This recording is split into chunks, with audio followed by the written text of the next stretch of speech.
খামেনিকে হত্যা আন্তর্জাতিক আইনের লঙ্ঘন, ব্যথিত বাংলাদেশ পররাষ্ট্র মন্ত্রণালয়ের বিবৃতি। ইরানের হামলায় বাহরাইনে এক বাংলাদেশি নিহত, এই নিয়ে মধ্যপ্রাচ্যে নিহতের সংখ্যা 2। ইরানের নাতানজ পারমাণবিক কেন্দ্রে হামলা, কুয়েতে বেশ কয়েকটি মার্কিন যুদ্ধবিমান বিধ্বস্ত। জুলাই সনদ বিবেচনায় বিরোধী দল থেকে ডেপুটি স্পিকার নিয়োগের প্রস্তাব, জানালেন স্বরাষ্ট্রমন্ত্রী। বাংলাদেশিদের জন্য অভিবাসী ভিসা স্থগিত করল যুক্তরাষ্ট্র, চলতি বছরের 21 জানুয়ারি থেকে সিদ্ধান্ত কার্যকর।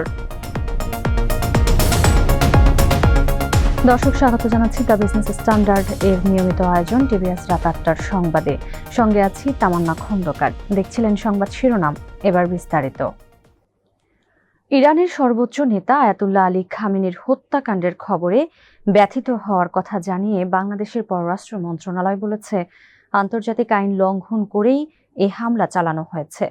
ইসরায়েল ও যুক্তরাষ্ট্রের হামলায় আলী খামেনি নিহত হওয়ার খবর প্রকাশের একদিন পর 2 মার্চ পররাষ্ট্র মন্ত্রণালয়ের এক সংবাদ বিজ্ঞপ্তিতে কথা বলা হয়। বিজ্ঞপ্তিতে বলা হয়, ইরানের সর্বোচ্চ নেতাকে লক্ষ্যবস্তু করে হামলা চালিয়ে তাকে হত্যা করা হয়েছে। এটা আন্তর্জাতিক আইন ও রীতির লঙ্ঘন। এই ঘটনায় শোকসন্তপ্ত ইরানিদের প্রতি গভীর সমবেদনাও জানিয়েছেন পররাষ্ট্র মন্ত্রণালয়। 28 ফেব্রুয়ারি ইসরায়েল ও যুক্তরাষ্ট্র যৌথভাবে ইরানে বিমান হামলা চালায়।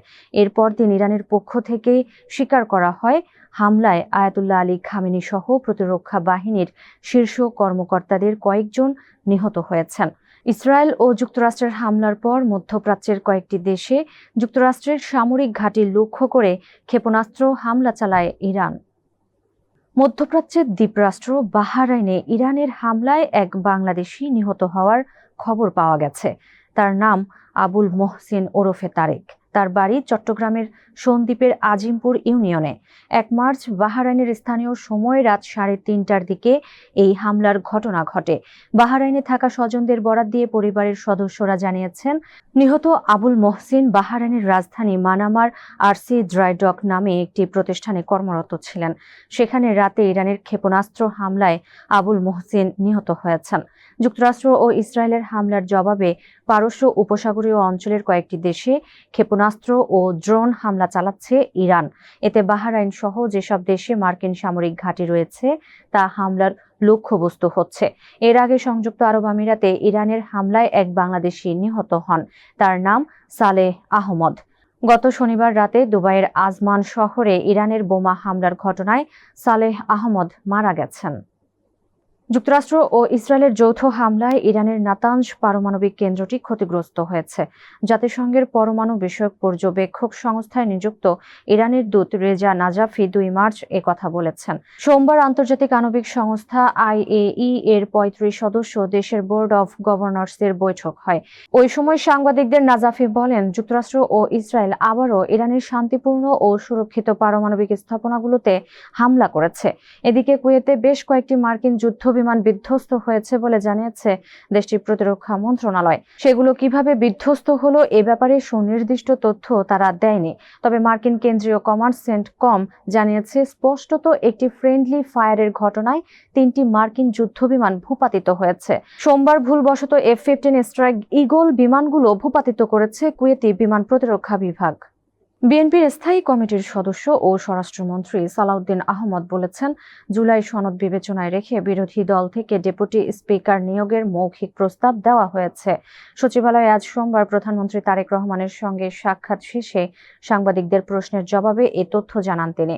স্বরাষ্ট্রমন্ত্রী বলেন, 12 মার্চ জাতীয় সংসদের প্রথম অধিবেশন বসবে। সেখানে সংসদ সদস্য হিসেবে আমরা যারা শপথ গ্রহণ করেছি তারা সংসদ সদস্য হিসেবে যোগদান করব। এর বাইরে সংবিধান সংস্কার পরিষদ নামে সংবিধানে কিছু না থাকায় যারা সংস্কার পরিষদের সদস্য হিসেবে শপথ নিয়েছেন জাতীয় সংসদে তারা সেই হিসেবে অংশগ্রহণ করতে পারবেন না। সালাউদ্দিন আহমদ বলেন, সরকারি দল হিসেবে স্পিকার এবং ডেপুটি স্পিকার দুটোই সরকারি দল নিতে পারে। তবে জুলাই জাতীয় সনদের আলোকে বিরোধী দল থেকে একজন ডেপুটি স্পিকার মনোনীত হবেন, সেটি আমরা এখনই অফার করেছি। বাংলাদেশ সহ কয়েকটি দেশের নাগরিকদের জন্য অভিবাসী ভিসা দেওয়া স্থগিত করেছে যুক্তরাষ্ট্রের পররাষ্ট্র দপ্তর। চলতি বছরের 21 জানুয়ারি থেকে এই সিদ্ধান্ত কার্যকর হয়েছে। 2 মার্চ সকালে ঢাকাস্থ মার্কিন দূতাবাস এক ফেসবুক পোস্টে এ তথ্য জানিয়েছে। পোস্টে বলা হয়, যেসব দেশের অভিবাসীরা যুক্তরাষ্ট্রে গিয়ে তুলনামূলকভাবে বেশি হারে সরকারি সহায়তা নেন তাদের ক্ষেত্রেই এই সিদ্ধান্ত প্রযোজ্য। তবে এই স্থগিতাদেশ ভিজিটর ভিসার ক্ষেত্রে প্রযোজ্য নয়, অর্থাৎ স্বল্পমেয়াদী সফর বা ভ্রমণের জন্য ভিসা আগের মতোই পাওয়া যাবে। বিজ্ঞপ্তিতে আরও বলা হয়েছে, প্রভাবিত দেশগুলোর নাগরিকরা অভিবাসী ভিসার আবেদন জমা দিতে এবং নির্ধারিত সাক্ষাৎকারে অংশ নিতে পারবেন। পররাষ্ট্র দপ্তর সাক্ষাৎকারের সময় নির্ধারণ কার্যক্রম চালিয়ে যাবে।